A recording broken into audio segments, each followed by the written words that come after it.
Hello again, guys. This is Flight from Zor. Is going to be going over hard mode Underlurker. This fight's pretty easy. Most of the humps in the fight are to take over are really going to be the bugs of the fight, which I'm going to go over what we do to mitigate as many of the bugs as possible. And substantially high DPS, burst DPS needed for the ads waves, and I'll go over what I do for those ads waves. But it's pretty easy. The spec I like to do for this fight is marksman, simply because of that burst. You need really good target swapping, you need really good burst damage, and marksman delivers much better than virulence in this particular circumstance. Virulence isn't too bad for target swapping as long as the tank actually has Underlurker on top of the ads, but if the ads are already out and Underlurker is not anywhere near the ads, it's going to be really tough for the tank to actually get over there because of the slow. So marksman's just much more reliable for this particular fight. A lace target should be up every ad wave. It gets offset after the third or fourth ad wave, but at that point he should be low enough to where you should be able to just finish him off, ignore that ad wave. So let's just jump right in. I do a standard opener for Underlurker, precast, lace target, and ambush right there, just to get that really high burst damage off, which is really nice. After ambush, I always lead into corrosive dart, target acquired, and adrenal. You see I popped all three, and the double penetrating blast is a huge amount of burst damage with all three of those class buffs we got going on there. But it's pretty easy, pretty straightforward until the ads come up. When the ads come up, try to swap to them as quickly as possible. See how I kind of swapped to the wrong one right off the bat, but swap to the right one, try to kill it as quickly as possible. Snapshot is really useful. It doesn't increase your DPS.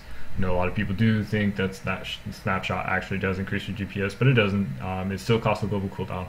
However, that being said, if you're facing a target that has a low amount of health, is about to die, and it's not going to survive long enough for you to actually get a whole cast off, snapshot to get that instant cast rather than waiting the full global cooldown to get the damage off, will technically increase your DPS. And you'll see that in the next video I'll be putting up for Revenite Commanders. For Revenite Commanders, it's extremely useful. You're getting snapshot off the ads right before they die.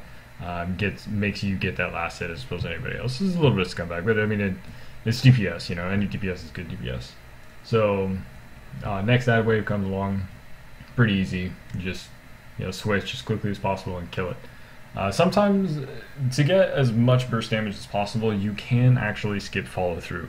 It's not optimal. You technically do lose a little bit DPS, but you gain burst DPS. So like sustained DPS you actually lose, but if you need to kill something really, really fast, you can chain penetrating blast, ambush, and takedown all together, and it's an insane amount of burst damage.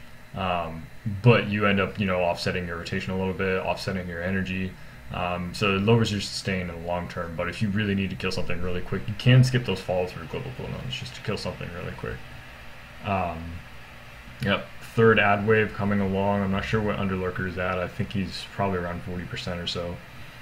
We got a lot of DPS in this group, so probably won't be seeing issues like the ones we see. Might be seeing your own issues. I use entrench right here when the ads go down, just to get to the rocks faster. I don't like using the roll to get the rocks. You shouldn't be using roll to get to the rocks. You should be using roll just in case of emergencies, and those emergencies often mean Underlurker jumping to someone else away from the group, and you have to roll into the cross, which is really bad.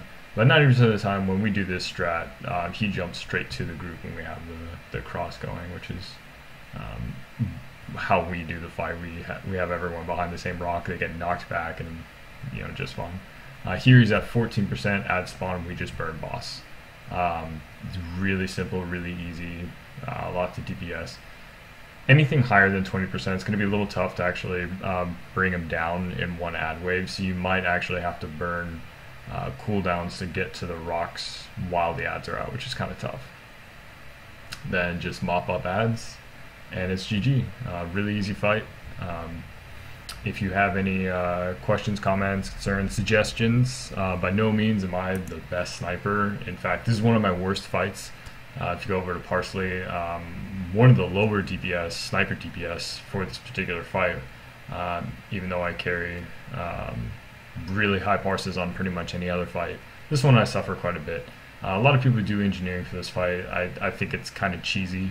I don't think engineering can put out nearly enough burst damage for the ad wave, so it relies entirely on roll banging the boss.